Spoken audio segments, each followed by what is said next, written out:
Un scandale sanitaire majeur, vers l'interdiction des polluants éternels? C'est un des plus grands scandales environnementaux de ce début de siècle. Le député écologiste Nicolas Thierry veut interdire les PFAS, aussi appelés polluants éternels, dans certains objets du quotidien d'ici 2026. Jeudi, un vote final aura lieu à l'Assemblée nationale pour décider de l'avenir de cette loi. Mais pourquoi ces substances sont-elles dangereuses? Et cette loi a-t-elle une chance d'être adoptée? Qu'est-ce que les PFAS? Les PFAS sont des produits chimiques apparus dans les années 1940. Ils sont utilisés pour leur résistance à l'eau et à la chaleur. On les retrouve dans des objets du quotidien, poêles anti-adhésives, emballages alimentaires, cosmétiques, vêtements imperméables ou encore implants médicaux. Leur principal problème? Ils sont quasiment indestructibles et très toxiques. Une fois libérés dans l'environnement, ils se dispersent dans l'eau, l'air et le sol, et restent présents pendant des décennies. Quels sont les risques pour la santé et l'environnement? Les PFAS sont partout, dans l'air, les rivières, les sols et même dans la nourriture, poissons, fruits, légumes. Chez l'humain, leur accumulation peut provoquer des problèmes de santé. Affaiblissement du système immunitaire, augmentation des risques de cancer, de diabète, d'obésité, problèmes de fertilité et troubles de croissance. Que prévoit la loi? Le député Nicolas Thierry veut interdire la fabrication, l'importation et la vente de certains produits contenant des PFAS d'ici 2026. Parmi les articles concernés: vêtements et cosmétiques, fardes de ski, produits utilisés pour la glisse. Certains équipements de protection, comme les tenues de pompiers, ne seront pas interdits, car il est difficile de trouver des alternatives. Lundi, la ministre de la Transition écologique Agnès Pannier-Runacher a annoncé que le gouvernement soutiendrait cette loi, ce qui augmente ses chances d'être adoptée. À noter qu'à l'origine, la loi prévoyait d'interdire les poêles anti-adhésives, mais le groupe SEB, marque Tefal, a réussi à les faire retirer du texte.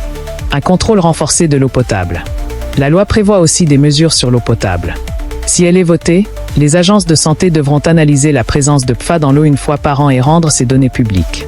De plus, dès janvier 2026, l'Union européenne imposera aux États membres de mesurer la concentration de 20 types de PFAS dans l'eau potable. Une taxe pour financer la dépollution.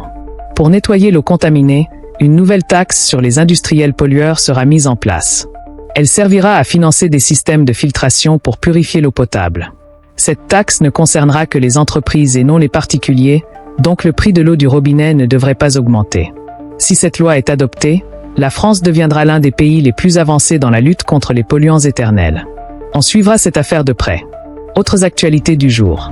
Vers la fin de la guerre en Ukraine, la Russie serait prête à engager des discussions pour mettre fin au conflit, selon un responsable américain. Une réunion a eu lieu en Arabie Saoudite, mais sans l'Ukraine ni l'Europe, ce qui suscite des inquiétudes. Libération d'otages israéliens.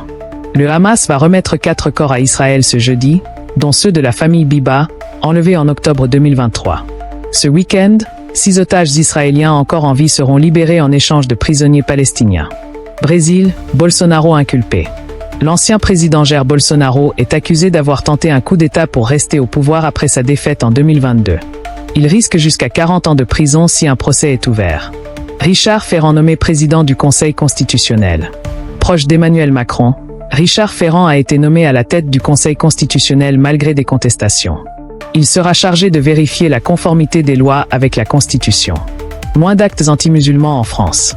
Le ministère de l'Intérieur annonce une baisse de 29% des actes anti-musulmans en 2024, mais reconnaît que ce chiffre est sous-évalué. Une plateforme de signalement sera mise en place prochainement. La précarité des étudiants inquiète.